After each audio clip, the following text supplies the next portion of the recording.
음, 그 천국의 개념을 하늘나라라고 생각하시지 말고요. 그 성경에 나오는 천국은 그게 하나님 나라예요. 하나님이라는 높으신 이름을 함부로 부를 수 없기 때문에 하나님께서 계신 곳 하늘이라고 이렇게 둘러서 얘기를 하는 거예요. 그래서 하늘나라라고 하면은 하나님 나라예요. 그런데 이 하늘나라라는 것 갖다가 우리 성경에서 한문으로 표시할 때 천국으로 하다 보니까 다 뭐 하늘나라 천국 하면은 이제 하늘에 있다라고 생각하는데 그게 아닙니다. 예.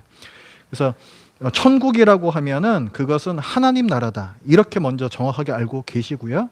그래서 그런 면에서 보면 이중재림 하셨을 때 세대주의자들이 말하는 그거대로 가면은 하늘나라, 그러니까 하나님 나라, 천국이 두 개가 돼요. 두 개가 돼요. 저 위에도 하나님께서 다스리시는 나라가 있고 이 밑에도 예수님께서 다스리시는 나라가 있잖아요. 그러니까 천국이 두 개인 겁니다. 그렇게 되면은. 그래서 천상천국, 지상천국 이렇게 말할 수가 있겠죠. 그렇죠? 네, 그렇게 되는 거예요. 자, 그러면 우리가 믿는 예수님의 재림은 어떤 겁니까? 두 번 재림하세요? 어떤 일이 일어나죠?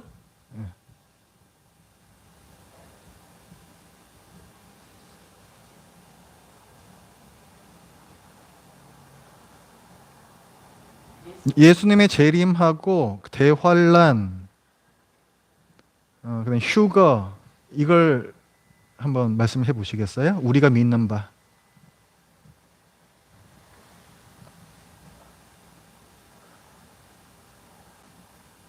회개하는 신자들도 돕게 되고 그리고 예수님이 한 번에 재림하실 때에 음, 그때 부활과 시편이 같이 음, 신자들의 부활, 음, 자신들의 부활로 한 음, 번에 음, 이루어집니다. 휴거는 언제 있어요?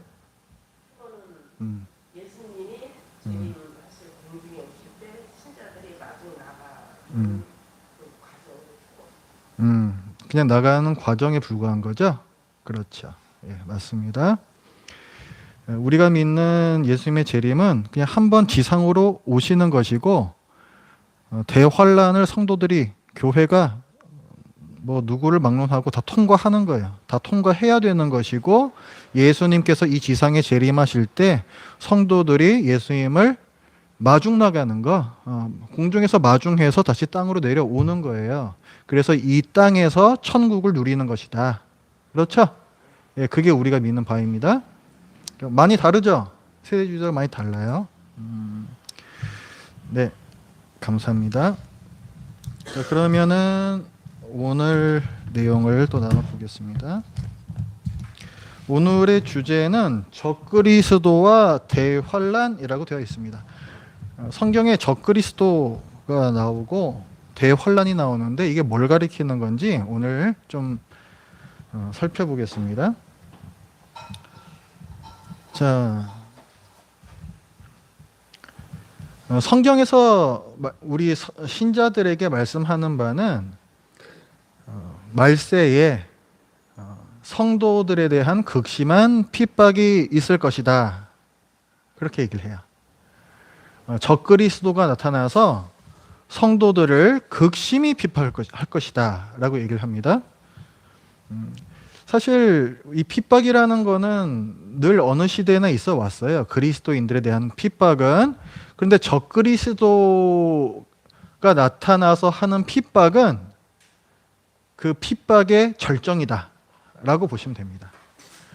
그리고 그때 겪는 신자들의 환난은 환난의 극치다 이렇게 보시면 돼요. 그때가 있다는 거예요. 그때가. 그래서 그 극심한 핍박의 시기를 대환란이라고 부릅니다. 그리고 그 대환란의 뒤에는 누가 있는 것이다? 적그리스도가 그렇게 그리스도를 핍박한다는 거예요. 적그리스도가. 그래서 이게 도대체 적그리스도가 누구냐? 그런 것을 이제 그 구약 성경과 신약 성경을 통해서 저희들이 오늘 살펴보겠습니다. 이거를 오늘의 또 공부를 또 이제 이해를 잘 하시려면은 지금 또 역사에 대해서 우리가 좀 공부를 해야 돼요. 역사에 대해서. 그래서 좀 보십시오.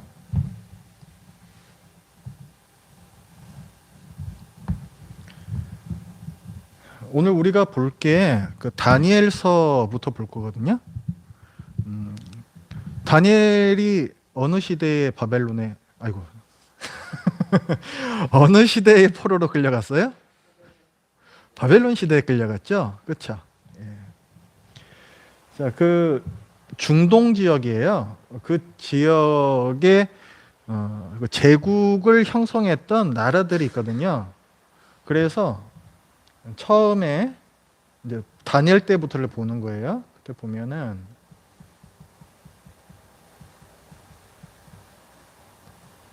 자, 바벨론 제국이 있고 이 바벨론 제국의 유명한 왕이 누구냐면은 느부갓네살 왕이에요. 이 사람이 바벨론 제국을 만들어서 그 근동 지역을 다 점령을 한 왕입니다. 아주 위대한 왕이에요. 바벨론 왕, 느부갓네살 왕. 그 다음에 얘네들이 어디에 멸망을 당하냐면 메데 바사라고 성경에 나옵니다.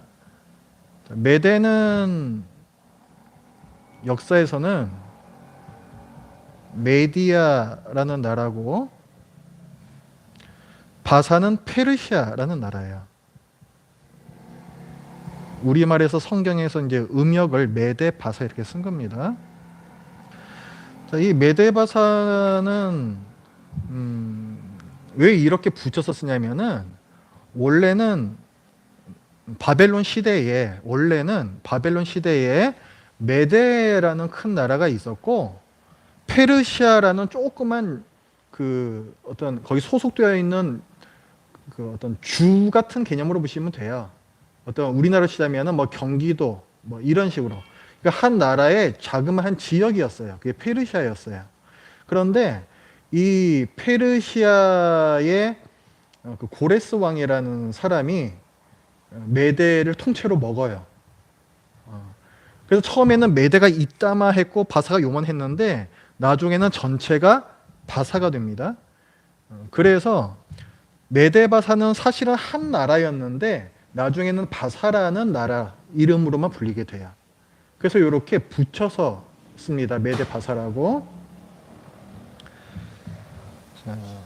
그 다음에 일어나는 것이 헬라 제국이에요. 헬라 제국.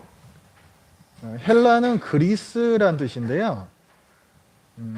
헬라 제국의 위대한 왕, 우리가 잘 아는 왕이 알렉산더 대왕입니다. 알렉산더 대왕. 근데 이 알렉산더 대왕이 대단한 사람이에요. 이 사람이 나이가 20대 때 정말 그 페르시아가 엄청난 그 대국이었는데 그 나라를 치고 해가지고 그 페르시아가 갖고 있었던 지역을 비롯해서 더 넓게까지 영토를 더 확장을 시켜요. 20대 때 그런 일을 합니다. 알렉산더가. 근데 이 알렉산더가 그렇게 영토를 계속 늘려 나가다가 나중에 열병에 걸려가지고 죽어요. 33살인가 뭐 그때 죽습니다. 근데 지금 이제 어떻게 됐어요? 나라가 엄청나게 커졌잖아요. 근데 왕이 죽어버렸어요. 그래서 이 헬라 제국에 장군이 4명이 있었는데 이 4명의 장군이 그 큰 영토를 4등분해서 다스립니다. 그래서 이게 어떻게 된다? 4개의 나라로 헬라 제국인데 4개의 나라를 하면 이상하네요. 4개의 왕조라고 이렇게 표현하죠. 자, 이렇게 분열이 돼요. 헬라가. 이 4개의 왕조 중에서 이스라엘에 영향을 줬던 2개의 왕조가 있어요. 자, 그 지도를 보면은 여기 지중해가 있고 그 다음에 뭐 이렇게 뭐 홍해 있고 뭐 이렇게 뭐 있잖아요. 뭐 이렇게 있는데 이스라엘이 요쪽 지역입니다. 그런데 요 위에 지역, 요 위에 지역을 셀류쿠스 왕조라는 데에서 다스려요. 그 다음에 요 아래쪽, 요 애굽 쪽에서부터 시작해가지고 요쪽, 요 아래쪽은 프톨레미 왕조라는 데서 다스립니다. 처음에는 이스라엘이 이 프톨레미 왕조 쪽의 지배를 받다가 나중에 이 셀리쿠스 왕조 쪽이 더 강해지면서 이제 이쪽 지배를 받게 돼요. 그런데 이 셀류쿠스 왕조에서 한 왕이 나왔는데 그 사람 이름이 뭐냐면 안티오쿠스 에피파네스 4세라는 사람이에요. 이 사람. 이 사람이 이스라엘을 지배하면서 어떤 일을 했냐면 강력한 헬라 동화 정책을 폈어요. 그 전까지는 바벨론도 그렇고 그 바사 페르시아 제국도 그렇고 다른 민족들을 지배를 하면은 그 민족들의 문화나 종교를 다 인정을 해줬어요. 그런데 이 셀류쿠스 왕조, 헬라 제국의 이 셀류쿠스 왕조의 이 안티오쿠스 에피파네스라는 이 사람은 인정해주지 않고 무조건 헬라 문화를 따라라라고 했단 말이에요.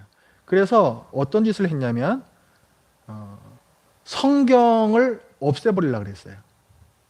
하도 유대인들이 성경 하니까 성경 없애버리고 율법 못 지키게 하고 할례 못 받게 하고 안식일 못 지키게 하고 그 다음에 성전에서 제사를 못 드리게 했어요. 성전에서 제사를 못 드리게 한 것뿐만이 아니라 거기에서 그 헬라의 그 이방신들에게 제사를 드렸습니다. 예루살렘 성전에서 그랬다는 거예요. 그러면서 돼지 제물을 그 예루살렘 성전의 제단 위에다가 제물로 드리기도 하고, 이거는 그 유대인들이 보기에는 엄청난 신성 모독이거든요. 그래서 이때에 엄청난 이제 핍박이 있었던 거예요, 유대인들에게. 이런 일들이 있고, 하도 이 핍박이 심하니까, 그래서 그때 이제 마카비라는 사람이, 유대인 중에서 마카비라는 사람이 독립 전쟁을 벌여요. 그래서 일시적으로 이스라엘 이 나라가 독립을 회복을 합니다. 그게 이제 기원전 한 164년경 이 정도가 돼요. 그 성경에 보면요, 요한복음에 그 예수님께서 수전절에 성전에 올라가셨다라는 말씀이 나오거든요. 그 수전절이 뭐냐면 성전을 회복한 기념일이에요. 성전을 회복하다니 그게 무슨 말이냐 하면은 그게 바로 요 배경을 갖고 있어요. 안티오쿠스 에피파네스 4세가 성전을 모독했잖아요. 그 다음에 마카비가 일어나서 독립전쟁을 일으켜서 이스라엘 나라의 독립을 회복하고 성전을 다시 찾은 거예요. 그 날을 기념하는 것이 수전절이라는 거예요. 그래서 유대인들은 그 절기를 계속 지켜왔다는 겁니다. 예수님 시대 때까지도. 그러니까 얼마나 이 안티오쿠스 에피파네스 4세의 그 핍박이 심했는지 그걸 우리가 알 수 있는 거죠. 자, 그 다음에 이제 이 헬라 제국도 무너져요. 이게 뭘로 무너지냐면은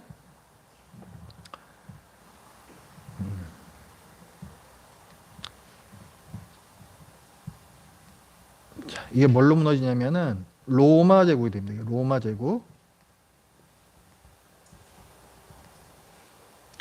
예수님께서 어느 시대에 태어나세요? 로마 제국 시대에 태어나시죠? 자, 예수님께서 로마 제국 시대에 태어나시는 거예요. 자, 그러니까 지금 여기 나라가 크게 몇 개가 나왔어요. 바벨론, 그 다음에 바사, 헬라, 로마 제국. 이게 서양의 역사예요. 그 당시에. 자, 나라가 4개 나왔다. 자, 요거를 갖다가 자, 일단 기억을 하시면서 이제 오늘 내용을 보시기 바랍니다.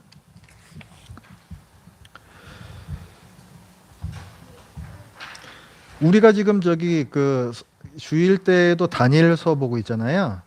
이 다니엘서가 지금 이 시대를 배경으로 하고 있어요. 다니엘이 언제 끌려갔다고요? 바벨론 시대에 끌려갔죠? 그 다음에 바벨론에 멸망한 다음에 메데 바사왕 고레스, 다리오 왕이라고도 하고 고레스 왕이라고 해요. 뭐 둘이 같은 사람이다 다른 사람이다 좀 학설이 분분한데 어쨌든 그 시대까지 이 다니엘이 계속 있죠.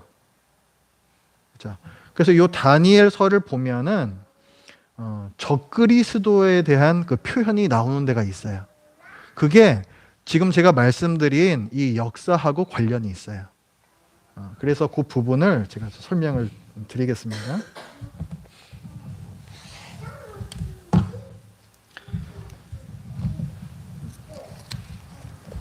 다니엘서는 이제 크게 두 부분으로 나눌 수 있다 그랬는데 1장부터 6절까지는 다니엘이 왕궁에서 어떤 일을 겪었는가 하는 게 나오고 7장부터 12장까지는 다니엘이 본 환상이 나와요. 미래에 있을 일이 나옵니다. 자, 7장 한번 보세요.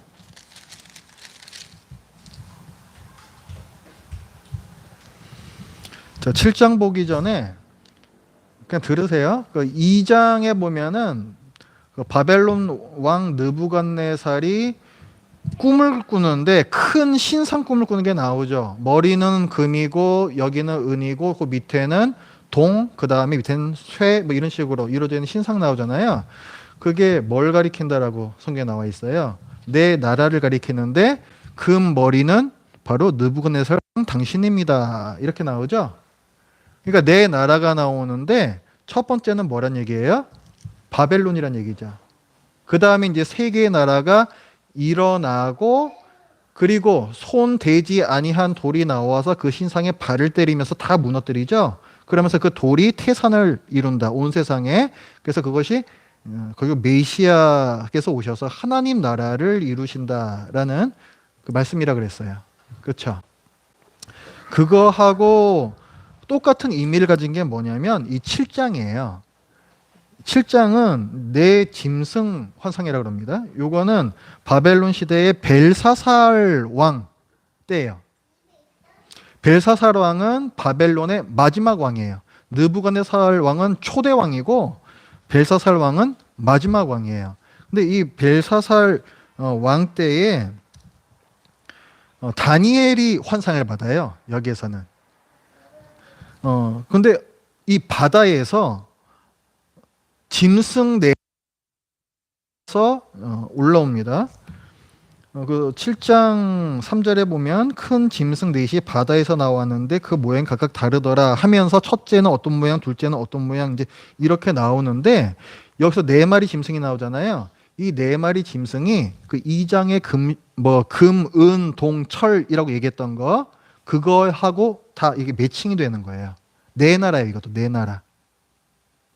그래서 그 사절에 보면 첫 번째 짐승이 나오는데 거기 뭐 사자와 같은데 독수리 날개가 있다. 날개가 있는 사자가 나오고 자, 그다음에 5절에 보면 두 번째 짐승이 나와요. 둘째는 곰과 같은데 그것이 몸 한쪽을 들었다. 이게 무슨 말인가 싶은 표현이 나오죠. 자, 곰 같은 거니까 이것도 굉장히 이제 난폭한 동물이란 말이에요. 힘이 세고. 그런데 몸 한쪽을 들었다는 말은 뭐냐면은 몸이 요렇게 요렇게 비대칭이란 말이에요. 비대칭. 자, 우리 아까 4개의 나라를 봤죠. 자, 두 번째 나라가 뭐예요? 메대와 바사죠. 그러니까 메대와 바사라는 건 원래 하나의 나라였는데 바사가 페르시아가 쑥 커졌잖아요. 그러면 이쪽으로 쑥 기우는 거예요. 한 나라지만 그거를 갖다가 의미하는 거예요. 근데 지금 이 환상을 다니엘이 언제 지금 보고 있다고요? 어느 나라 시대에? 바벨론 벨사살 왕 시대에 보고 있다고요. 메데바사가 아직 일어나지 않았을 때예요. 그러니까 이거는 미래에 대한 환상을 지금 보는 거예요. 하나님께서 그 환상을 보여주신 거예요. 자, 메대와 바사, 바사 쑥 커질 것이다. 이런 이제 세부적인 부분을 말씀을 해주시는 것이고, 그 다음에 밑에 보면은 6절에 보면 이제 세 번째 짐승이 나오는데, 다른 짐승, 그 표범과 같은 것이 나오는데, 이 표범의 등에는 새의 날개 넷이 달려 있대요. 자, 보통 그 날개에는 두 개가 달려 있잖아요. 새 같은 것들도. 두 개 달렸어도 빠르죠. 그럼 네 개가 달렸으면은 엄청나게 빠르겠죠. 그렇죠? 안 그래도 표범이 빠른데 날개까지 네 개를 달았으면은 엄청나게 빠르겠죠. 자, 이게 뭐냐면 지금 세 번째 짐승이니까 어느 나라예요? 헬라란 말이에요. 헬라. 자, 유명한 왕이 누구라고요? 알렉산더 대왕. 이 알렉산더 대왕 이 사람이 그 20대 때 3년 만에 그 넓은 영토를 다 차지해요. 3년 만에. 한마디로 날아다닌 거예요, 이 사람이. 그러니까 여기 지금 표범과 같은데 날개가 넷이나 달려 있다. 이거 날아다녔다는 얘기예요. 엄청 빠르다는 얘기예요. 그런 강력한 힘을 가진, 그래서 이것은 이제 헬라 제국과 알렉산더 대왕을 의미를 합니다. 그런데 그 뒤에 나오는 말씀 보면은 그 짐승에게 또 머리 넷이 있으며 권세를 받았다 이렇게 됐죠. 이게 뭐냐면 알렉산더 대왕이 죽은 다음에 영토는 넓은데 왕이 죽었으니까 어떻게 했다? 장군 넷이서 그걸 논아서 통치했다. 그래서 머리가 넷이라는 예언이 나오는 거예요. 그 다음에 7절에 보면 이제 네 번째 짐승이 나와요. 무섭고 놀라우며 매우 강하며 그 다음에 쇠로 된 큰 이가 있어서 엄청 난폭해요. 뭐든지 다 집어삼키고 다 씹어서 으스러뜨리고 발로 밟아서 뭉개버리고 이런 동물이 나와요. 이게 뭐냐면 로마 제국이에요. 네 번째 짐승. 로마 제국. 로마 제국이 굉장히 이제 좀 난폭한 이제 그런 이제 정치를 한 거죠. 그래서 거기에 대한 그 예언을 다니엘한테 보여주신 겁니다. 어느 시대에? 이 바벨론 시대에. 이 바벨론 시대에 앞으로 이러이러한 나라들이 세워질 것이다 라고 해주신 거예요.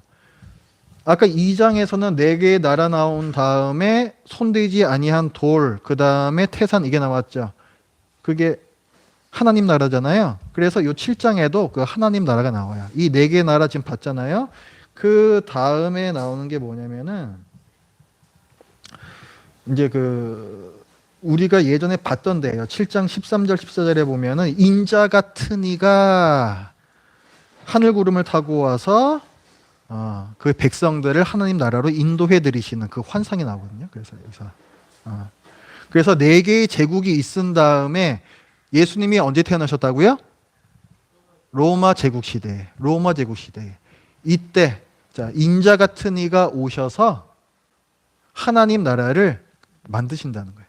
거기다 예언을 주시는 겁니다.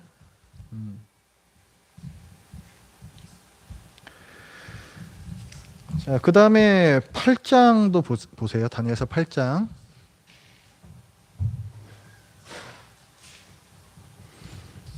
8장은 순양과 숫염소의 환상이라고 되어 있는데 얘는 뭐냐면 7장에서 4개의 나라에 대한 환상을 다니엘이 봤죠. 8장은 그 중에서 두 번째, 세 번째 나라에 대한 환상이에요. 그래서 두 번째 나라는 이 환상에서 순양으로 나오고 세 번째 나라는 숫염소로 나와요. 한번 보세요. 8장 3절에 보면 내가 눈을 들어 본즉 강가에 두 뿔 가진 순양이 서 있는데 그 두 뿔이 다 길었으며 그중 한 뿔은 다른 뿔보다 길었고 그 긴 것은 나중에 난 것이더라. 자, 이게 두 번째 나라를 가리키는 거랬죠? 그래서 두 번째 나라가 뭐예요? 메데 바사죠. 그걸 그 나라인 줄 어떻게 아냐면은 20절 말씀 보세요.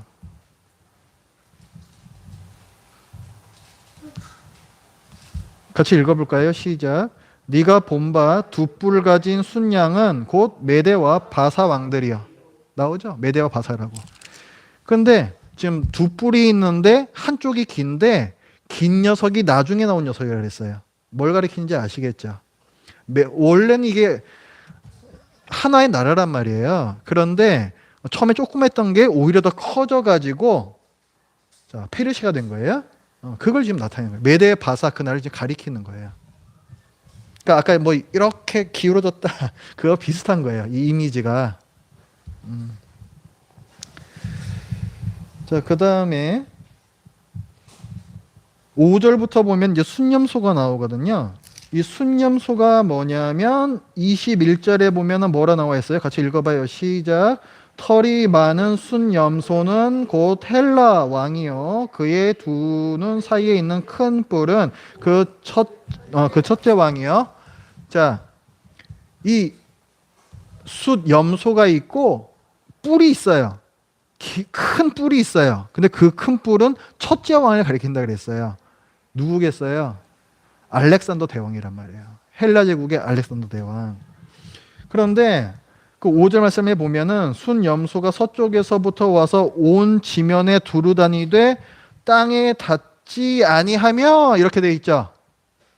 온 지면에 두루 다니는데 사방팔방으로 다니는데 땅에 닿지 않는다. 날아다닌다 라는 뜻이에요. 날아다닌다. 알렉산더 대왕이 3년 만에 그 제국을 다 먹었다 그랬죠. 엄청 빠르다 그랬죠. 날아다녔다 아까 말씀드렸죠. 그 얘기를 또 하는 거예요. 여기서 표범인데 날개가 넷이나 달려있는 그 헬라 제국, 그걸 똑같은 의미란 말이에요. 똑같은 의미. 자, 그래서 이제 뭐 순염소하고 이제 헬라 제국하고 순양 바사하고 둘이 싸워가지고 숫염소가 이긴다. 헬라 제국이 이긴다. 그 말씀이 이제 그 예언이 여기 나오는 것이고, 그 다음에 8절에 보면은 순염소 헬라 제국이 스스로 심히 강대하여 가더니 강성할 때에 그 큰 뿔이 꺾이고 알렉산더 대왕이 요절해요. 그 대신에 현저한 뿔 넷이 하늘 사방을 향하여 났더라. 이 넷이 뭐다? 네 장군. 그 네 장군이란 말이에요.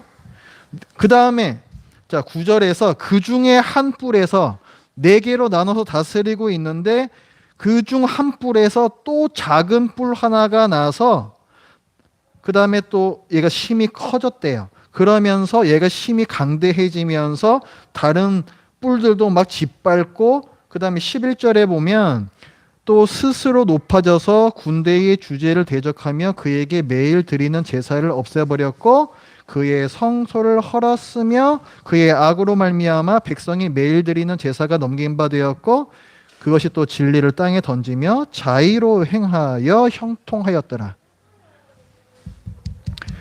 자, 네 개의 뿔이 나왔는데 그 중 한 뿔에서 또 다른 뿔이 하나 나와서 엄청 강해지고 그리고 하늘의 주제, 그러니까 하나님을 대적하고 제사를 못 드리게 하고 성소를 헐었고 이제 이런 말이 나와요. 이게 뭘 말하는 거냐면은 자, 아까 그 네 개의 왕조로 쪼개진 다음에 셀류쿠스 왕조라는 거 여기 자, 셀류쿠스 왕조라는 거 요거야. 요거. 자, 여기가 엄청 더 세졌고 여기에서 안티오쿠스 에피파네스 4세라는 사람이 나왔다 그랬죠? 그렇죠. 자, 네 개 중에서 그 한 뿔, 네 개의 뿔이 있었는데 그 한 뿔이 셀류쿠스 왕조고 여기에서 작은 뿔 하나가 돋아났다 하는 게 이 사람을 가리키는 거예요. 그래서 이 사람이 어떤 짓을 했다고요? 헬라 문화에 동화시키려는 강력한 정책을 펴면서 유대인들을 극심히 핍박했다 그랬죠. 제사 못 드리게 했다 그랬죠.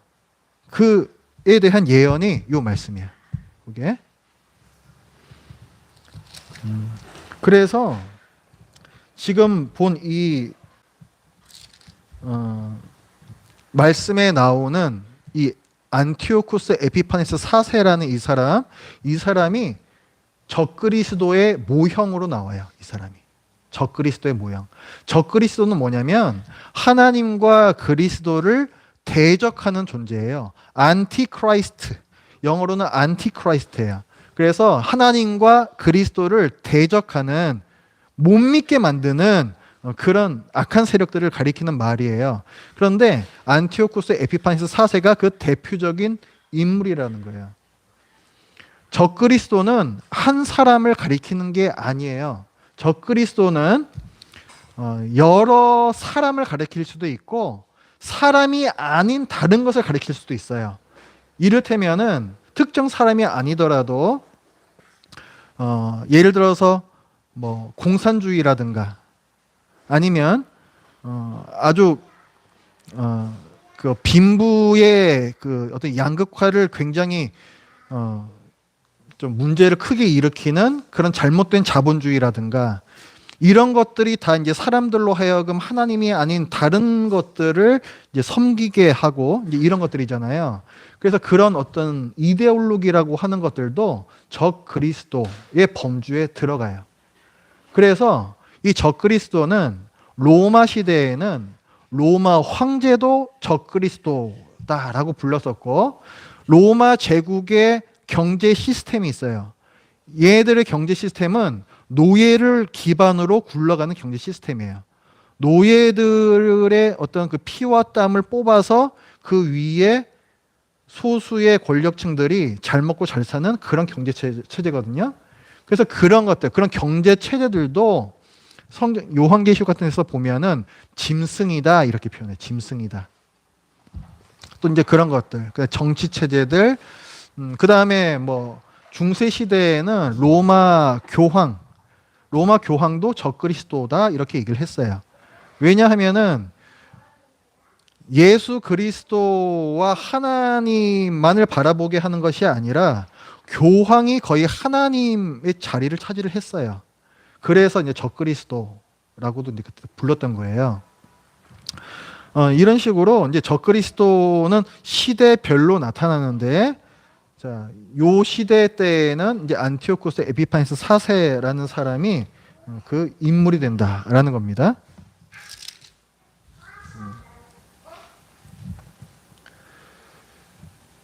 자, 일단 여기까지 보고 좀 교재를 좀 볼게요.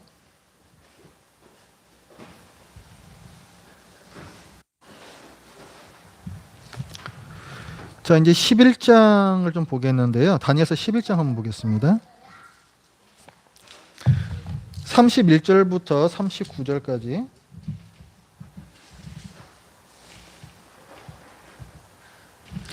자, 아까 안티오쿠스 에피파네스 4세라는 사람이 적그리스도의 어떤 하나의 모형이다라는 걸 우리가 얘기했잖아요. 그래서 그 사람이 이제 할 일에 대해서 좀 더 자세한 본문이 이제 11장에 여기 나옵니다. 31절부터 여기 보시면은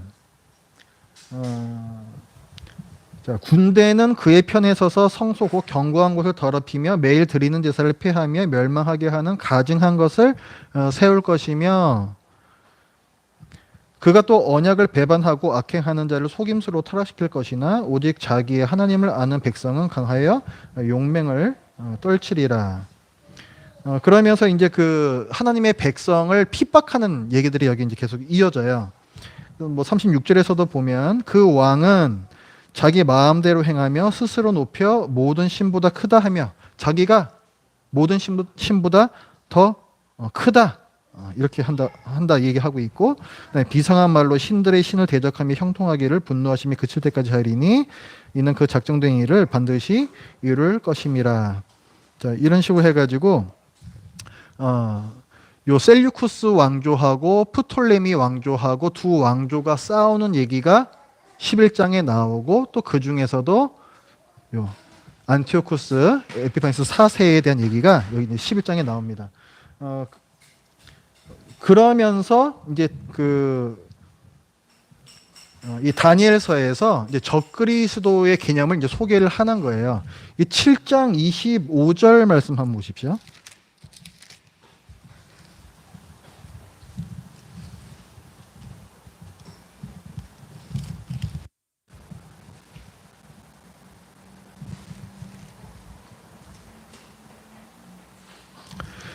자, 7장 25절 같이 읽어볼게요. 시작. 그가 장차 지극히 높으신 이를 말로 대적하며 또 지극히 높으신 이의 성도를 괴롭게 할 것이며 그가 또 때와 법을 고치고자 할 것이며 성도들은 그의 손에 붙임받아 한 때와 두 때와 반 때를 지내리라.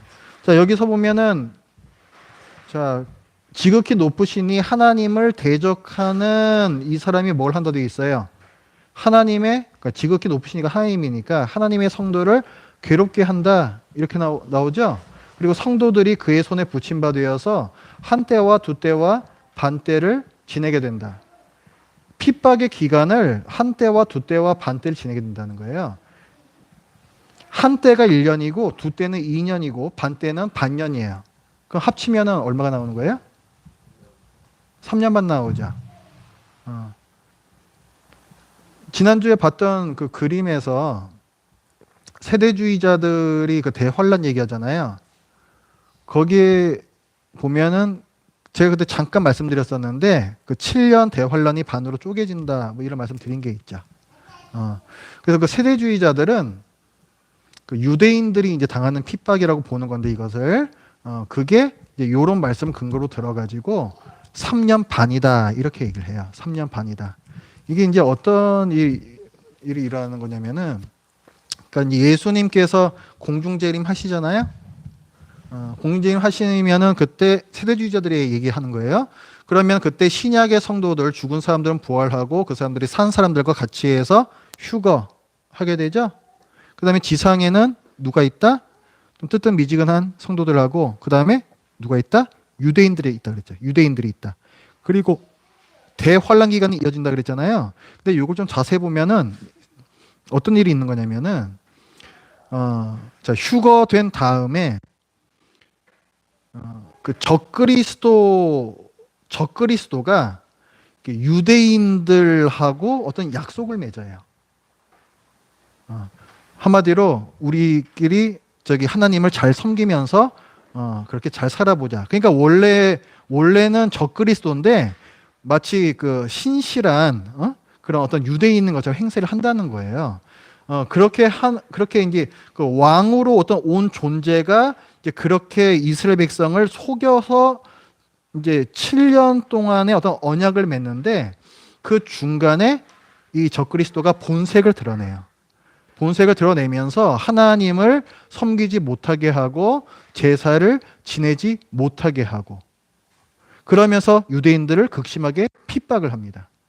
그게 지금 우리가 읽었던 7장 25절 말씀 그 말씀을 근거로 그렇게 얘기를 하는 거예요. 그게 세대주의자들은 그렇게 본다는 겁니다. 그래서 한때, 두때, 반때, 3년 반이라는 기간이 나오고 이 3년 반이라는 기간이요. 요한계시록으로 가면은 또 이 그 숫자를 갖고 와서 또 많이 사용을 해요. 성도가 핍박 당하는 기간, 이 땅에 있는 성도가 핍박, 환란을 당하는 기간을 3년 반이라고도 얘기를 하고 그걸 날짜로 환산해 가지고 2000 몇백 일 이렇게도 얘기를 하고 이런 식으로 얘기를 해요. 그 달수로도 뭐 42개월 이런 식으로 얘기를 하고 그 3년 반이라는 그걸 왜 요한계시록에서 얘기를 하냐면은 요 다니엘에서 7장 25절에서 성도들이 환난 당하는 기간 그 숫자를 빌어서 사용을 하는 거예요. 근데 이것이 당연히 문자적인 3년 반이 아닙니다. 근데 세대주의자들은 문자주의적으로 해석을 하기 때문에 3년 반이라는 정확한 그 기간 동안 뭐 유대인들이면 유대인들 이 사람들이 핍박을 받는다라고 생각을 하는 거예요.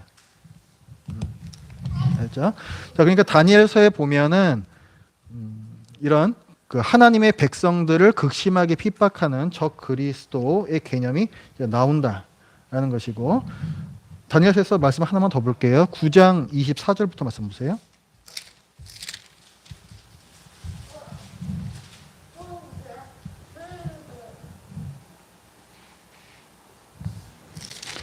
9장 24절부터 27절까지인데 이게 굉장히 사실 어려운 부분이에요. 여기 보면 뭐 일흔 이레라는 게 있고 또 일흔 이레를 쪼개가지고 62이레와 또 7이레 그리고 한 이레 이런 식으로 또 쪼개가지고 또 설명을 하거든요. 그런데 이게 굉장히 난해한 구절입니다. 24절에 보면은 제가 이제 요 본문을 갖다 이제 말씀을 드릴 텐데 요거는 우리가 믿는 이 말씀의 뜻을 말씀을 드릴 거예요. 자, 내 백성과 내 거룩한 성을 위하여 일흔 이레를 기한으로 정하였나니 허물이 그치며 죄가 끝나며 죄악이 용서되며 영원한 의가 드러나며 환상과 예언이 응하며 또 지극히 거룩한 이가 기름 부음을 받으리라.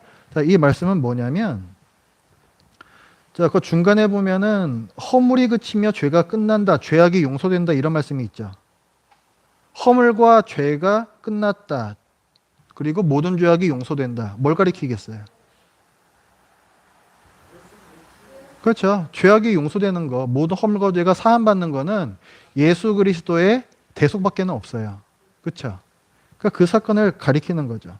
뒤에 나오는 말씀도 영원한 의가 드러나며 하나님의 공의가 드러나잖아요. 거기서 환상과 예언이 응하며 구약 시대의 수많은 예언들이 다 거기서 성취가 되잖아요. 또 지극히 거룩한 이가 기름 부음을 받으리라. 성자 하나님이신 예수님께서 왕이요 선지자요 제사장으로 여기 오신 거잖아요. 그러니까 이것은 메시아를 가리키는 말씀이에요. 메시아를 가리키는 말씀. 예수님께서 오셔서 우리 죄를 대속하신다라는 말씀입니다. 거기에 대한 예언인 거죠. 이건 다니엘서에 나오는 거니까. 그 다음에 25절. 그러므로 너는 깨달아 알지니라. 예루살렘을 중건하라는 영이 날 때부터 기름 부음을 받은 자, 곧 왕, 그러니까 메시아예요. 예수님. 일어나기까지 7 이레와 62 이레가 지날 것이요. 그 곤란 중에 성이 중건되어 광장과 거리가 세워질 것이며 자, 그 다음에 나오는 말씀 62 이레 후에 기름 부음을 받은 자가 끊어져 없어질 것이며 기름 부음을 받은 자가 누구라고요? 예수님이시잖아요. 예수님이 끊어진다는 것은 예수님께서 죽으신다는 거예요. 십자가에서 죽으시잖아요. 그 다음에 뭐라고 얘기하고 있어요? 장차 한 왕의 백성이 와서 그 성읍과 성소를 무너뜨릴 것이다 라고 되어 있어요. 예수님 돌아가신 후에 장차 한 왕의 백성이 와서 예루살렘 성과 성전을 무너뜨린다. 이게 뭔 사건이냐면은 예수님께서 로마 제국에 태어나셨잖아요. 그렇죠? 33년에 그냥 돌아가신 거잖아요. 그 다음에 그 70년에 AD 70년에 로마 제국의 티투스 장군이라는 사람이 와서 예루살렘을 완전히 멸망시켜요. 유대인들이 자꾸 반역을 일으킨다라고 해서 로마 제국은 짤 없거든요. 반역 일으키면 그냥 쓸어버려요.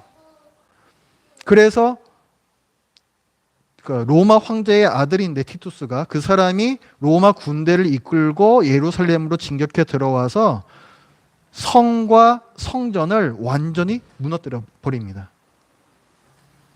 이 성전은 뭐예요? 무너진 성전은 그 옛날에 이스라엘 백성이 바벨론 끌려간 다음에 귀환해가지고 뭐 에스라 뭐 이런 시절에 뭐 성전 짓고 막 그러잖아요.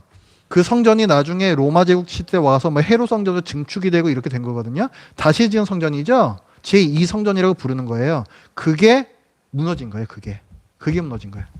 그러니까 남유다가 멸망했을 때 그때 무너진 그걸 얘기하는 게 아니고 나중에 와서 다시 지은 게 AD 70년에 다시 무너진다고요. 그래서 지금까지 성전이 없는 거예요. 그때부터. 그러니까 지금 26절의 말씀은 뭐다? 예수님께서 십자가에서 죽으심과 그 이후에 있을 예루살렘 성과 성전의 멸망을 예언하는 것이다. 그렇죠? 그다음에 27절 그가 장차 많은 사람들과 더불어 한 일해 동안의 언약을 굳게 맺고 그가 그 일의 절반에 제사와 예물을 금지할 것이며. 여기에 보면은 자 그가가 누구냐면은 자, 여기서 그는 누구냐면은 이게 예수님이에요. 그리스도. 예수님께서 많은 사람과 더불어 한 일해 동안에 언약을 굳게 맺는다 그랬는데 이 언약을 굳게 맺는다라는 이 말이요. 더 정확하게 좀 번역을 하면은 언약을 더 명확히 한다 이런 뜻이에요. 원래 하나님께서 구약 시대에 뭐 아브라함이나 뭐 이삭 야곱이나 또 뭐 다윗이나 이런 사람들 통해 가지고 많은 언약들을 주셨잖아요. 그렇죠? 근데 그 언약들이 다 뭘 가리켜요? 결국은 예수님을 가리키는 거죠. 예수님을 가리키는 언약들이란 말이에요. 그런데 예수님께서 자 오셔서 당신의 피로 새 언약을 맺으시죠. 새 언약은 명확한 거예요. 그 두 가지 내용이 뭐라 그랬어요? 우리의 죄를 영원히 사하신다라는 거하고 성령께서 오셔서 우리 마음을 노골노골하게 만들어 주신다. 두 가지 순종하기 쉬운 마음을 만들어 주신다. 그 두 가지라 그랬죠. 그러니까 그게 뭘 가리키는 예언이라 그랬어요. 예수님의 대속과 성령 강림을 가리키는 예언. 그게 예레미야 31장 31절. 그걸 성취하신 분이 누구시다? 예수님이란 말이에요. 그러니까 예수님께서 새 언약의 성취로 오신 거잖아요. 그러니까 여기서 27절에 그가 언약을 굳게 맺는다는 것은 구약 시대에 약속되었던 그 많은 언약들을 새 언약을 통해서 성취하셨다는 거예요. 그래서 그 언약을 더 명확하게 하셨다. 이런 의미가 있는 것이고, 그다음에 그가 그 일의 절반에 제사와 예물을 금지할 것이며, 예수님께서 제사와 예물을 금지한다. 단어가 이렇게 되어 있으니까 금지한다는 생각이 좀 이상하게 들리는데 제사와 예물을 폐한다 이렇게 보시면 돼요. 히브리서 같은 데서 보면은 예수 그리스도께서 실체시기 때문에 그림자를 모두 다 폐하시죠. 성전도 폐하시고 제사장도 폐하시고 제물도 다 폐하시죠. 제사도 다 폐하시죠. 그걸 가리키는 표현이에요. 자, 그다음에 여기까지가 예수님께서 하시는 일이고 그 다음에 이어지는 거 또 포악하여 가증한 것이 날개를 의지하여 설 것이며 또 이미 정한 종말까지 진노가 황폐하는 자에게 쏟아지리라 하였느니라 하니라. 자 여기서 보면 뭔가 멸망당하는 게 나오거든요. 멸망당하는 거. 포악하여 가증한 것이 예수님일 수는 없죠. 그건 예수님일 수는 없어요. 포악하여 가증한 것이 뭐냐면 이게 예수님 돌아가신 다음에 티투스 장군이 와가지고 성과 성전을 다 무너뜨리는 거. 그 위에서 예수님의 대속과 성과 성전이 무너지는 거 두 개가 나왔었잖아요. 여기서도 똑같이 그렇게 대칭돼서 나오는 거예요. 아까 예수님께서 그 새 언약으로 언약을 더 굳건히 하셨다. 예수님에 대한 게 나온 거고 지금 요건 뭐예요? 성과 성전이 무너진다는 그 말씀을 거의 딱 이렇게 맞춰서 다시 하는 거라고요. 그러니까 그 티투스 장군이 와서 자, 날개를 의지하여 선다 그랬어요. 로마 제국의 깃발이 독수리예요. 독수리. 깃발에는 그 독수리가 그려져 있다고요. 그러니까 그 깃발이 그 로마 제국의 힘에 의지하여서 그 로마 제국의 군대가 쳐들어와서 성과 성전을 멸망시킨다. 그래서 이 성이 황폐하게 된다라는 말씀이에요. 아무 문제 없죠. 자, 여기서 이제 70일에는 뭐냐, 그 중에 또 몇 일에 이런 건 어떤 의미냐, 그런 건 제가 말씀을 안 드렸어요. 그러나 어쨌든, 요 말씀의 뜻은 그런 거라는 거예요. 그런데, 세대주의자들은 이것을 적그리스도에 대한 예언으로 봐요. 이 말씀을. 그 적그리스도가 와가지고 제사 못 드리게 하고 그런다 그랬잖아요. 여기 지금 26절에 보면은 장차 한 왕의 백성이 와서 그 성읍과 성소를 무너뜨릴 것이고 이런 말씀들 이런 것들을 적그리스도에 대한 예언이다 이제 이렇게 본다는 거죠. 27절에서도 그라는 사람이 누구라 그랬어요? 우리 아까 예수님이라 그랬죠? 근데 그를 세대주의자들은 적그리스도로 봐요. 그럼 어떻게 되냐면 적그리스도가 장차 많은 사람들과 더불어 한일의 동안에 언약을 굳게 맺어요. 이게 무슨 언약이다?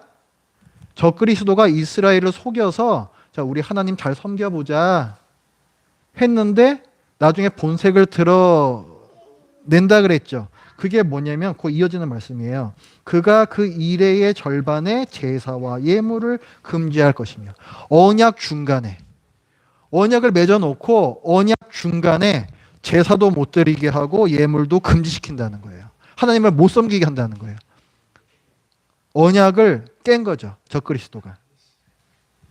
그러면서 이제 뭐 포악하여 가증한 것이 날개를 이제 설 것이고 이제 어떤 이제 멸망에 대한 것들 이걸 갖다가 극심한 대환란으로 해석을 해요.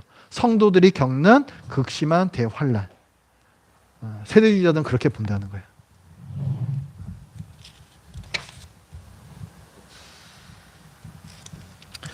자, 이제 신약 성경으로 가볼게요.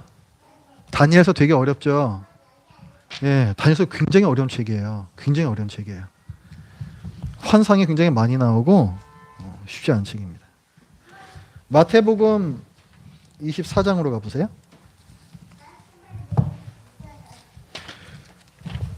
그 대환란 성도들이 겪는 극심한 핍박에 대해서 예수님께서 이제 말씀하신 부분이 있는데 마태복음 24장 한번 보세요.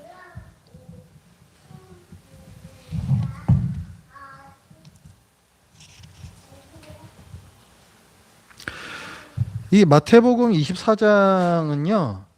이단들이 또 즐겨 사용하는 말씀이기도 합니다. 사실 오늘 우리가 보는 말씀들은 다 이단들이 좋아하는 말씀이고 또 그들이 성도들을 미혹할 때 사용하는 말씀들이에요. 그래서 여러분들이 우리가 믿는 이 말씀의 뜻은 무엇이고 그들이 주장하는 거는 우리가 믿는 거 어떤 차이가 있는지 그거를 잘 정리를 하셔야 돼요. 그냥 이렇게 넉넉히 있으면은 걔들 말도 다 맞는 것 같습니다. 예, 그러면 안 돼요. 그러면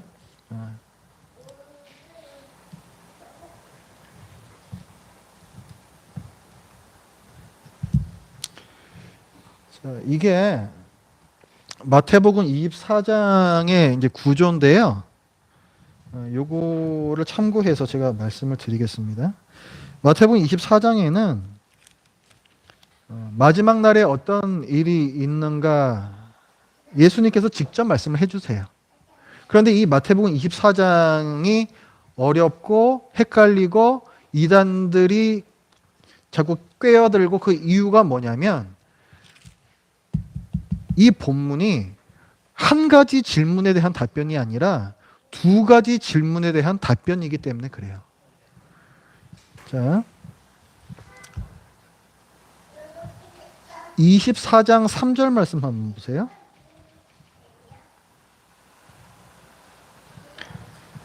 같이 읽어봅니다. 시작. 예수께서 감람산 위에 앉으셨을 때에 제자들이 조용히 와서 이르되 우리에게 이르소서 어느 때에 이런 일이 있겠사오며 또 주의 임하심과 세상 끝에는 무슨 징조가 있사오리이까. 제자들이 몇 가지 물었어요.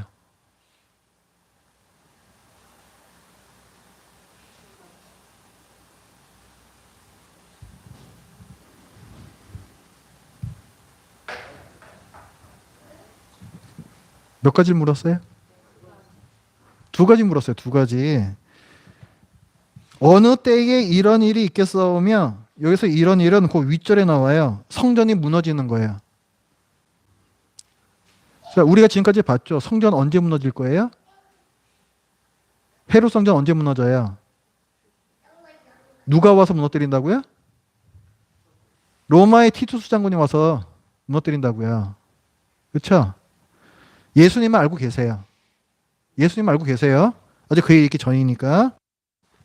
그게 첫 번째 질문이었고 또 주의 임하심과 세상 끝에는 무슨 징조가 있사오리이까. 하나님께서 오시면은 세상 끝나는 거거든요. 그러니까 이건 같은 시점을 말하는 거예요. 주의 임하심과 세상 끝. 자, 우리식으로 따지자면은 예수님께서 재림하실 때 어떤 징조가 있겠나이까? 이걸 묻는 거예요. 알겠죠? 어떻게 두 가지다? 성전이 멸망당하는 거, 그 AD 70년에 있을 거, 거기에 대한 질문 하나 하고 예수님께서 재림하실 때에 어떤 또 일이 있겠습니까? 그렇게 두 개 질문이다. 아셨죠? 그래서 예수님께서도 이 두 개 각각에 대한 답변을 한꺼번에 말씀을 해주세요. 그러니까 이 24장이 다 그 답변인데 25장까지 사실 뭐 넘어가고 그러는데 이 말씀에는 그 두 가지가 다 섞여 있어요. 그러니까 이 말씀이 첫 번째 질문에 속하는 것인지 두 번째 질문에 속하는 것인지 그거를 분별을 해야 돼요. 그러지 않으면은 이런 일이 원래는 이런 일이 있으면 성전이 무너지는 건데 그냥 뭉뚱그려서 생각하면 어떻게 그럼 생각하게 돼요? 이런 일이 있으면은 예수님께서 다시 오신다는 얘기인가? 이렇게 오해를 하게 된다고요. 알겠지? 그 오해를 하게 된다고. 그래서 그 부분 제가 이렇게 갈라가지고 설명을 드릴 거예요. 그래서 잘 들으세요. 여러분들도 이걸 잘 들으셔야지 이단들이 지금도 이거 갖고 많이 장난치는데 거기에 속지 않으실 수 있어요. 지금 이단이 어떤 얘기해요? 지금 이런 일들이 벌어지고 있습니다. 예수님이 재림이 가까웠습니다. 회개하십시오. 이런 얘기를 한단 말이에요. 지금도. 그래서 잘 들어놓으시라고 그래서. 자, 먼저 그 4절부터 13절까지요.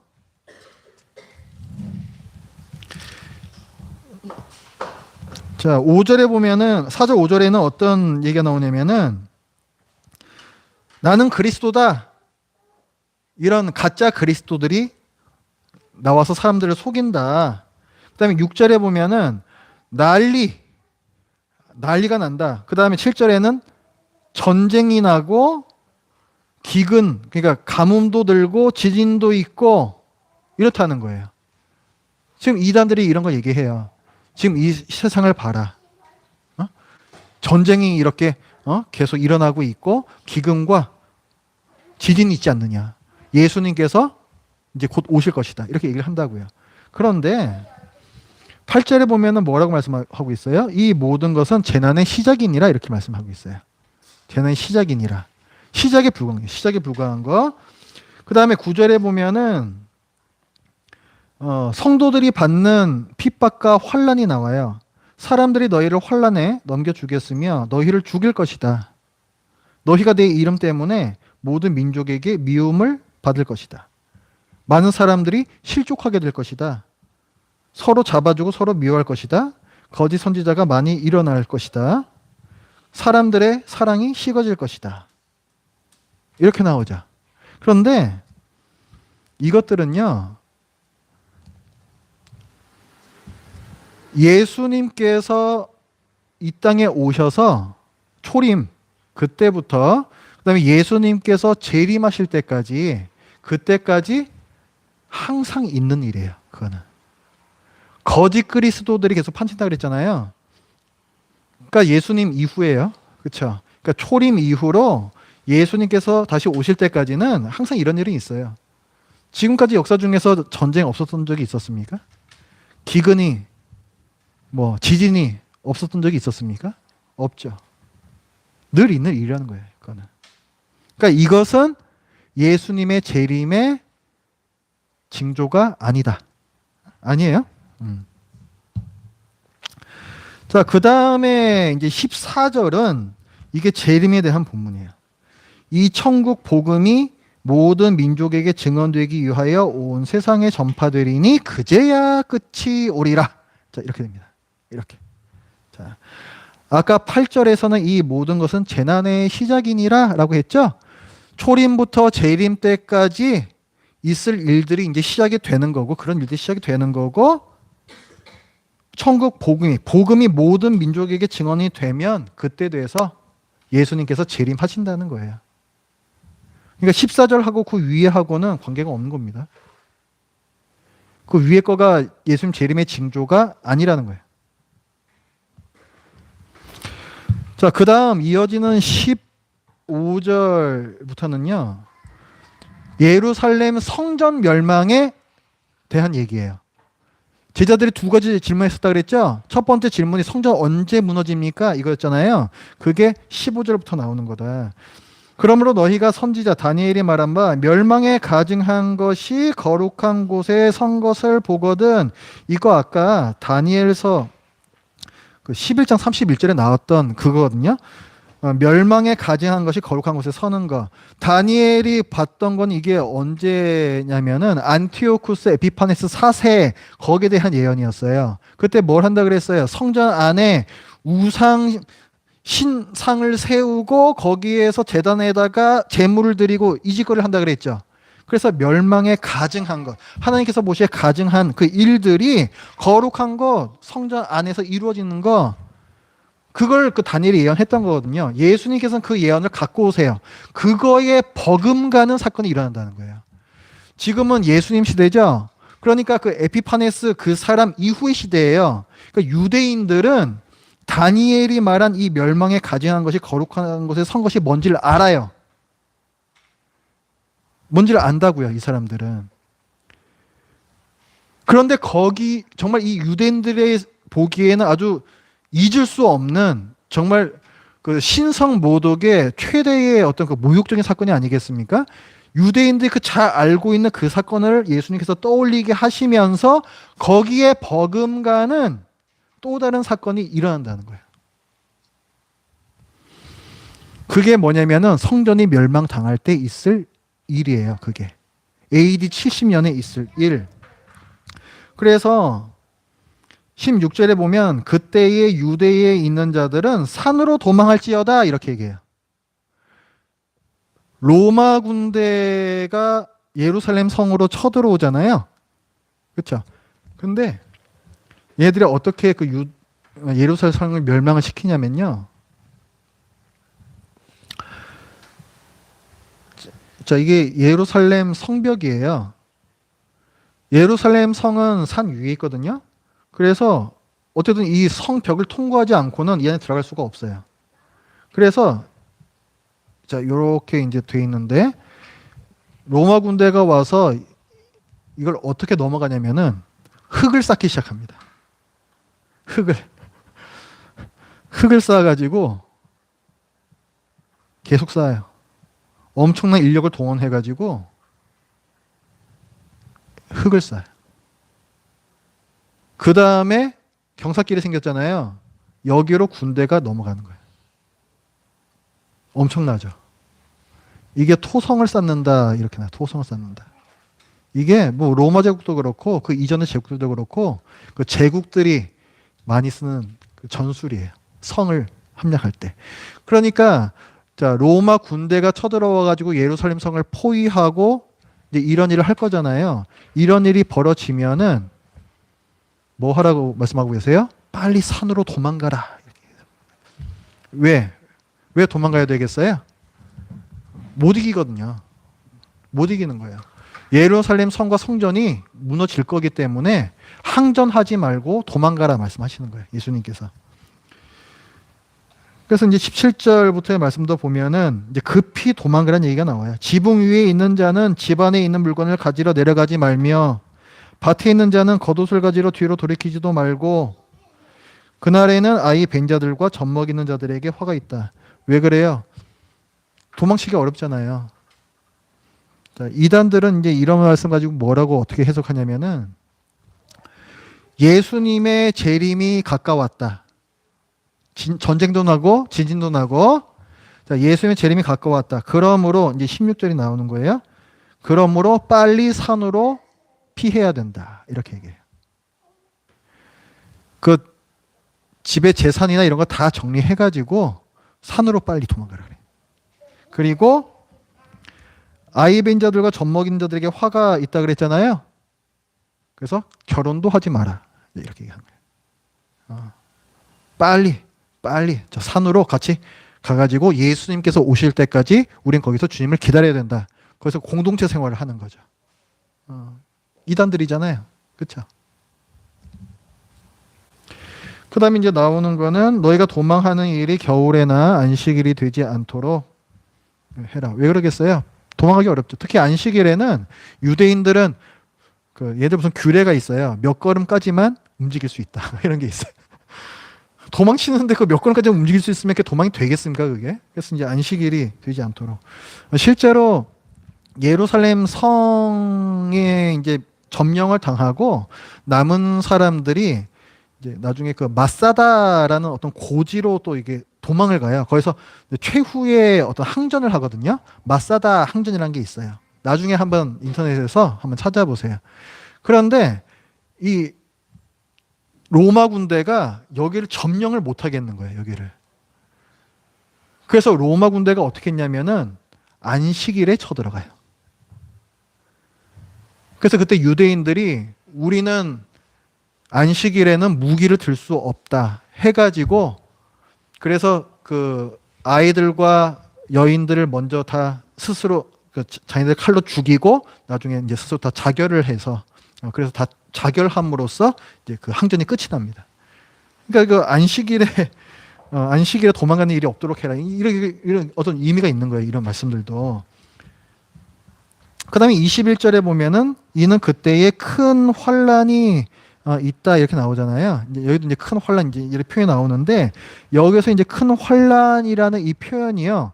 이제 이게 예수님께서 재림 때에 있을 성도들이 받을 극심한 대환란하고도 연관이 지어져요.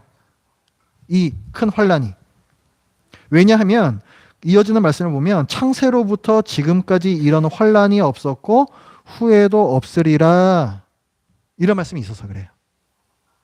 그래서 이 말씀은 예수님께서 재림하실 때 있을 큰 대환란을 의미하는 것이다. 라고 이제 봅니다. 자, 뭐 이런 식으로 해가 이제 쭉 이제 이어지고 그 다음에 이제 예수님 재림할 때 어떤 휴거에 대한 본문이 나와서 거기를 좀 이제 볼 건데 27절 말씀을 보면은 번개가 동편에서 나서 서편까지 번쩍임 같이 인자의 임함도 그러하리라. 인자의 임함이니까 예수님께서 재림하시는 거죠. 그런데 27절 말씀을 보면은 번개가 동편에서 번개 치면은 서편에서 다 보이는 거잖아요. 그러니까 이거는 명시적으로 오신다는 거예요. 세대주의자들은 그 공중재림이 어떻게 오신다고 돼 있어요. 은밀하게 오신다라고 주장한다 그랬죠. 그래서 안 만다는 거예요. 세대주의자들의 그런 얘기들은. 그 다음에 밑으로 내려오면은 30절에 그때의 인자의 징조가 하늘에서 보이겠고 그때의 땅의 모든 족속들이 통곡하며 그들이 인자가 구름을 타고 능력과 큰 영광으로 오는 것을 보리라. 그가 큰 나팔 소리와 함께 천사들을 보내리니 그들이 그의 택하신 자들을 하늘 이 끝에서 저 끝까지 사방에서 모으리라. 자, 요게 예수님께서 재림하시는 거. 그쵸? 그 다음에 그 인자가 구름을 타고 능력과 큰 영광을 오신다. 이게 어디에 원래 나오는 말씀이에요? 다니엘서 7장 14절 거기 나오는 거죠? 인자가 구름을 타고 오신다. 인자 같으니 여기 그대로 말씀 인용하신 거예요, 이게. 그다음에 31절에 보면 큰 나팔 소리와 함께 천사들을 보내신다. 자, 그다음에 그의 택하신 자들을 모아서 그다음에 우리가 그 데살로니가 전서나 후서에서 보면은 끌어올리신다는 얘기가 나오죠. 휴거하고 이제 이어지는 그런 본문입니다.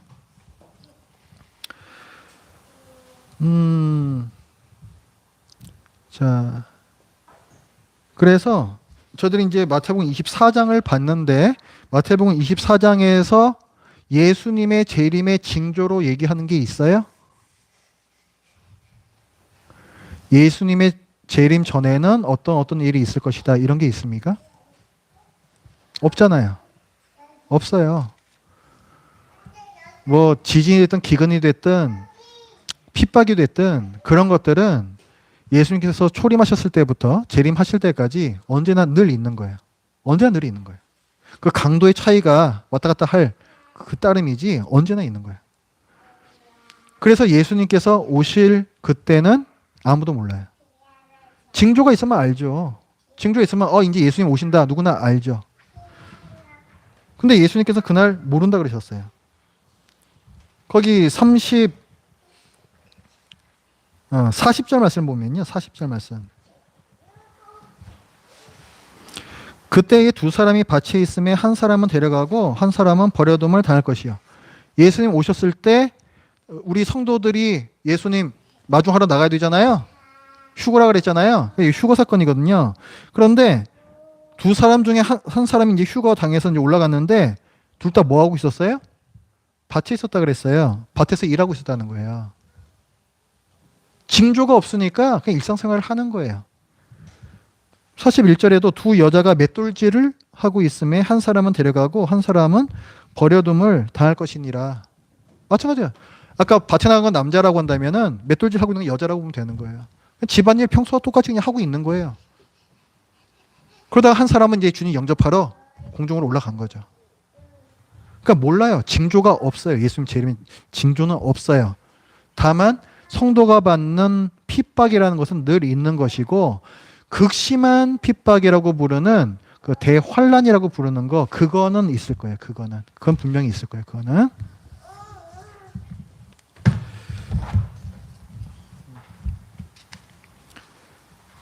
자. 그러면 적그리스도가 이제 뭐 나타나서 성도들을 극심하게 핍박한다고 할 때, 자, 우리 성도들은 어떻게 살아야 하겠는가? 성경에서는 말씀합니다. 인내하며 살아라 라고 얘기해요. 인내하며 살아라. 예수님께서도 자기 제자들에게 늘 말씀하신 게 뭐였냐면 자기 십자가를 지고 나를 좇지 아니하는 자는 내게 합당하지 아니하다 이렇게 말씀하세요. 십자가라는 것은 결국 죽음까지도 갈 수 있는 고난을 얘기하는 거잖아요. 그리스도인들은 그렇게 사는 거라는 거예요. 그렇게. 그러니까 환란을 피하려고 하지 말고 세대주의자들은 환란을 피하려고 하죠. 그래서 휴거를 그렇게 바라는 거 아니에요. 근데 예수님께서는 그렇게 말씀하지 않으세요. 네 십자가를 지라 이렇게 말씀하신다고요. 자기 십자가를 져라. 그래서 실제로 예수님의 제자들 중에서 그 요한의 형제 야고보가 있잖아요. 야고보가 제일 먼저 순교를 당해요. 헤롯한테 순교당하죠. 그 다음에 뭐 다른 사도들도 베드로 사도는 뭐 일설에 따르자면은 십자가에 거꾸로 매달려서 뭐 죽었다. 뭐 이런 얘기도 있고 12사도들 그다음에 바울 사도들 예외가 없어요. 다 순교했어요. 다 순교했어요. 그러니까 예수님 잘 믿으면은 복이 와요. 과연 그 복이 무엇인가?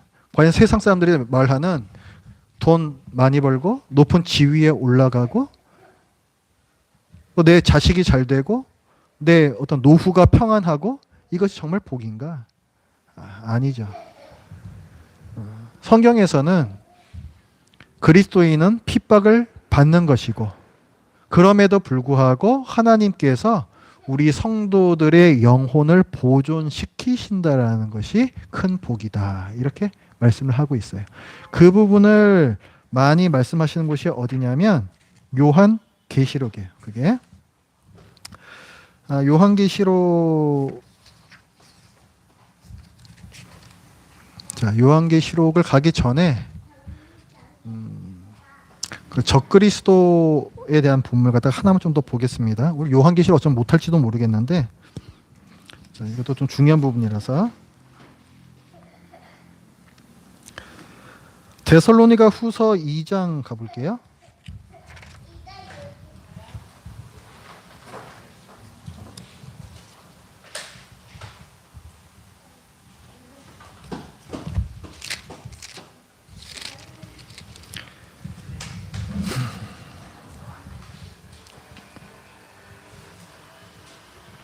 데살로니가 후서 2장 1절부터입니다. 형제들아 우리가 너희에게 구하는 것은 우리 주 예수 그리스도의 강림하심과 우리가 그 앞에 모임에 관하여 자 이건 이제 예수님의 재림에 대한 거겠죠 당연히 그렇죠? 예수님 재림하실 때 우리가 그 앞에 모이잖아요. 예수님 마중하러 나가잖아요. 그렇죠? 예. 거기에 대해서 이제 얘기를 하는 건데 그 밑에 이제 내려오면은 자, 3절 말씀에 누가 어떻게 하여도 너희가 미혹되지 말라. 먼저 배교하는 일이 있고 저 불법의 사람 곧 멸망의 아들이 나타나기 전에는 그날 그 재림의 날이 이르지 아니할 것이다. 이렇게 말씀하세요. 예수님께서 재림하시기 전에 뭐가 있다고 말씀하고 있어요? 배교의 일이 있고 불법의 사람이 나타날 것이다. 라는 거예요. 재림 전에. 재림 전에. 그럼 여기서 자, 배교는 뭐겠어요? 배교는 이제 믿음을 버리는 거죠. 왜 버리나요? 환란이 극심하기 때문에. 또 한 가지 있어요. 자, 첫 번째는 환란이 너무 극심해서 배교를 하고 두 번째는 삶이 너무 편안해서 배교를 해요. 예수가 필요치 않은. 사실 지금 세대도 그래요. 지금 세대는요, 사람들이 환난당하고 핍박당해가지고 믿음을 버리지 않거든요. 지금은 더 잘 먹고 잘 살기 위해서, 더 편안하게 살기 위해서 어느 순간에는 주님을 등져요. 지금 그런 시대예요. 뭐 어쨌거나 그런 배교하는 일이 하나 있을 것이고, 그러나 성경에서 강조하는 바는 이제 그 큰 환난과 핍박에 의한 이제 배교를 얘기합니다. 여기서는. 그 다음에 그 불법의 사람이 나오잖아요. 불법의 사람. 불법의 사람은 이제 더 정확하게 번역을 하면은 무법자예요. 무법자. 법이 없는 사람. 무법자. 우리 그리스도인들에게는 법이 있죠. 어떤 법이에요? 하나님의 법이 가장 높은 법이죠. 하나님의 말씀이 있잖아요. 율법이 있잖아요. 무법자는 뭐냐면은 그런 거 없어요. 자기 자신이 신이고 자기 자신의 말이 곧 법이에요. 그런 존재가 적그리스도거든요. 적그리스도. 그래서 이 불법의 사람 멸망의 아들이라는 것은 적그리스도를 가리킵니다. 자, 근데 이 적그리스도가 꼭 사람을 가리키는 건 아니라 그랬죠. 사람일 수도 있고 어떤 이데올로기, 어떤 경제 시스템, 어떤 사회 체제 이런 것들이 다 될 수가 있습니다. 그런데 그것들의 공통점은 뭐냐면 사람들로부터 정치적 지지와 종교적 숭배를 받으려고 해요. 사람들로 하여금 온통 자기네들을 높이게 하려는 공통점을 다 갖고 있어요. 자기네들을 최고의 가치에 놓게 하려는 그런 공통점이 있어요. 하나님보다 더 높은 위치에 두게 하려는 그런 공통점이 있어요. 그 2장 그 4절을 보면은 그는 대적하는 자라 신이라고 불리는 모든 것과 숭배함을 받는 것에 대항하여 그 위에 자기를 높이고 하나님의 성전에 앉아 자기를 하나님이라고 내세우느니라. 이게 그 얘기예요. 근데 세대주의자들은 이걸 문자주의적으로 그대로 해석을 해서 적그리스도가 언젠가 올 것이고 그 사람들이 이스라엘 사람들하고 같이 거짓 언약을 맺어서 뭐 성전도 다시 짓고 할 거인데 그 언약 중간에 적그리스도가 본색을 드러내고 자기를 숭배하게끔 하는 그 본문이다.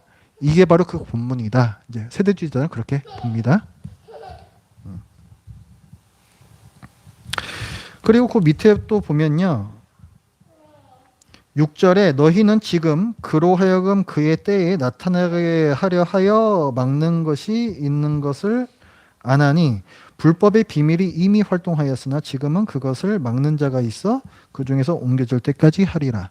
적그리스도가 예수님 재림 전에 나타난다 그랬잖아요. 그런데 적그리스도가 또 아직 그러니까 마지막 때 얘기하는 거예요. 여기서 말하는 적그리스도는 그 적그리스도들이 계속 여러 존재가 있잖아요. 그 중에서도 최고 극치의 적그리스도, 마지막 적그리스도를 여기 가리키는 건데 그 마지막 적그리스도가 나타나지 못하게끔 막는 어떤 존재가 있다라고 얘기를 하고 있어요.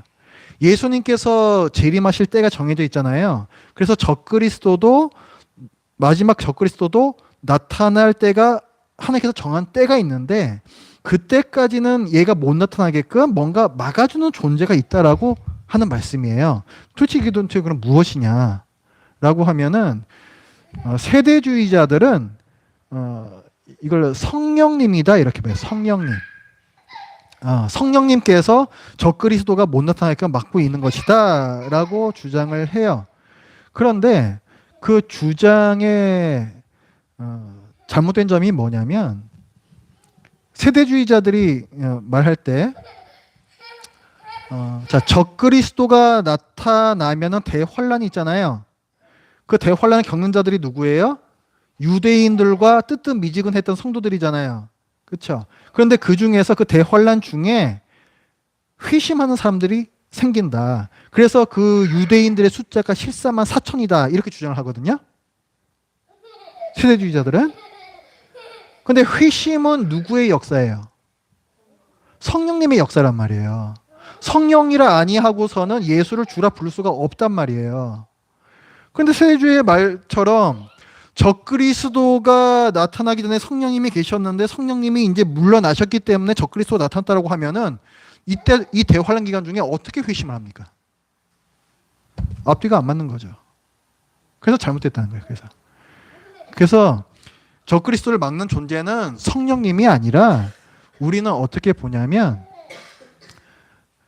성령님의 일반 은총이다 이렇게 봐요. 구체적으로 말하면 뭐냐면은 성령 하나님께서 이 세상을 유지 보존시켜 가고 계시거든요. 근데 그 구체적인 방법이 여러 가지가 있어요. 예를 들어서 그 중에 하나가 뭐냐면 국가를 세우고 그 국가의 법과 질서를 만들게끔 하는 거예요. 지금 우리나라도 뭐 기독교 국가 이런 거 아니잖아요. 그럼에도 불구하고 계속해서 어쨌거나 살만하게 유지가 되는 이유가 뭐예요? 법과 질서와 국가가 있기 때문이죠.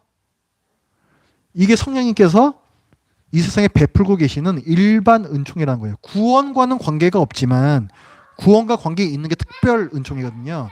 구원과는 관계가 없으나 우리를 유지 보존시키시는 그 은총. 그게 성령의 일반 은총이에요. 그거가 적그리스도를 막고 있다는 거예요. 그게. 적그리스도는 뭐라 그랬어요? 무법자라 그랬죠? 그러니까 성령의 일반 은총, 법, 질서, 깡그리 무시하는 놈이 무법자, 적그리스도란 말이에요. 그게. 말 되죠?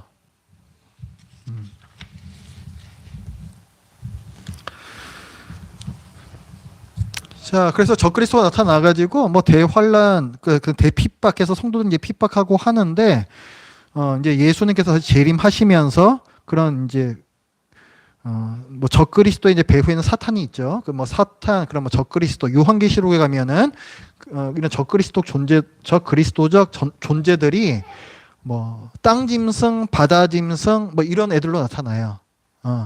이제 그런 존재들을 계시록에서 보면은 그 불유황못에 던져 놓습니다. 거기에. 그래서 거기 보면은 사탄 마귀도 불못에 던져지고 두 짐승들도 던져지고 그리고 불신자들도 그 불못에 던져지고 그게 이제 계시록 19장 20장 이제 여기 쭉 나와요. 자, 그러니까 이 짐승이라는 것도 의미가 있는 거예요. 이 짐승, 요한계시록에서 했던 이 짐승. 우리가 오늘 수업 시작할 때 짐승이 어디에서 나왔었어요? 다니엘서에서 나왔었죠? 거대 제국을 의미한다 그랬죠. 그 거대 제국이라는 게 어떤 시스템이거든요. 그러니까 지금 이 시대에도 그런 시스템들이 있어요. 하나님과 예수 그리스도를 대적하고 자꾸 멀어지게 하려는 시스템이 있죠. 로마 제국 시대도 있었어요. 그렇죠? 그래서 그런 것들을 그 짐승에다가 이제 비유한 거예요. 다니엘에서도 그렇게 비유를 하기 때문에. 원래 하나님께서 만드신 창조 질서는 뭐예요? 사람이 짐승들을 다스리는 거죠. 그런데 무법자의 시대가 되면 어떻게 된다? 짐승이 사람을 다스리는 시대가 된다. 이런 의미가 다 이제 엮여 있는 겁니다.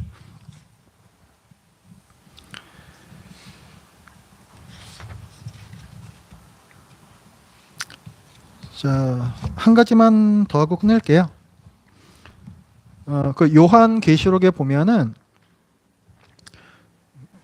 그 666 받는 자들 나오잖아요. 뭐 또 이마와 뭐 손에 짐승의 표를 받는 자들 나오고, 그래서 그게 무엇이냐라고 했을 때 그 꼭 그 이상한 분들이 그거는 바로 이것을 가리키는 것이다라고 다 얘기를 해요. 그래서 뭐 맨 처음에 나왔던 뭐 대표적인 게 뭐 베리칩이네 뭐 이제 이런 얘기죠. 베리칩. 사람 여기에다가 어떤 칩을 심어가지고 그 사람의 이제 신원을 어디서든 쉽게 확인할 수 있도록 하는 거, 뭐 그렇게 얘기하는 사람들도 있었고, 어떤 사람들도 뭐 신용카드다 또 이렇게 얘기하는 사람도 있었고, 왜냐하면 그 표를 받지 않는 자들은 매매를 못한다 이런 말씀이 있거든요. 카드 없으면 요즘 힘들죠. 그래서 뭐 그렇게 말씀하는 분도 있었고, 최근에는 또 뭐였어요? 코로나 백신. 그 안에 무슨 무슨 로봇들이 들어있어가지고 걔네들이 이 뇌에 들어가가지고 우리 정신을 조작을 한대요. 그래서 백신 맞으면 안 된다. 그게 뭐 666이다. 다양한 버전으로 나오는데 뭐라 할 것이 다 거짓말들입니다. 그래서 그런 거에 속으시면 안 돼요. 그런 유치한 그런 거짓말에 속으시면 안 됩니다. 성경을 너무 몰라서 그래요. 그 짐승의 표를 받는다 666 이런 거 나온 거 보면요. 바로 그 밑에 본문에 보면은 14만 4천 그 성도들이 나오면서 하나님의 인침을 받은 자들이라고 나와요. 이마와 손에 하나님의 인침을 받은 자라고 완전 대비가 돼서 나온다고요. 그럼 뭐겠어요? 짐승의 표를 받은 자들은 불신자인 거고 하나님의 인치심을 받은 자들은 성도인 거죠. 더 이상의 의미가 없는 거예요. 머리라는 것은 우리 생각이고 손은 우리 행동이에요. 우리의 생각과 우리의 모든 행위들을 누구를 주로 삼아서 하겠느냐 그걸 묻는 거라고요. 다른 의미가 없어요. 그 불신자들과 신자들 두 가지 나타낸 표현일 뿐입니다. 그래서 그 요한계시록에 보면은 지난번에 그 사모님께서 한번 물어보셨던 게 있었는데 저기 우리 그 무천년설에서 보면은 저 위에서 성도들이 예수님과 함께 다스리고 있다라고 했을 때 그거는 지금 죽은 성도들만 가리키는 것이냐 했을 때 제가 그게 아니고 우리 산 사람들도 참 애매한 개념이긴 합니다만 우리도 그 안에 포함되어 있습니다. 이제 이 얘기를 했거든요. 그게 이 요한계시록 7장에 가 보시면은 거기에 그 얘기가 나와요. 천상에 있는 하나님의 보좌를 둘러싼 수많은 성도들이 나오고 그 다음에 이 땅에 14만 4천이 나온다고요. 그게 뭐냐면은 똑같은 사람들을 가리키는 거예요. 우리가 볼 때는 이 땅의 성도들만 보이죠. 하지만 사실은 우리는 저 위에도 있다라는 거예요. 똑같은 성도를 가리키는 거거든요. 이게 이 땅에서 전투하는 교회와 천상에서 하늘 위에서 승리한 교회가 같은 교회다. 그거를 너희들이 보아야 한다를 요한계시록에서 말씀을 해주고 있는 거예요. 왜 그걸 보여주시겠어요? 이 땅에서는 환난과 핍박을 겪고 있잖아요. 그 중에 인내하라는 거예요. 교회는 이미 승리했으니 인내하라는 거예요. 그 관점을 가지라는 거예요. 그래서 그 무천년설에서 천년왕국이 어디 있는 거다? 지상에 없어서 무천년설이고 그러나 하늘에 영적으로 이미 성도들이 천년왕국, 왕으로 천년 동안 그 천이라는 충만한 어떤 숫자를 의미하는 것이고 다스리고 있는 것이다.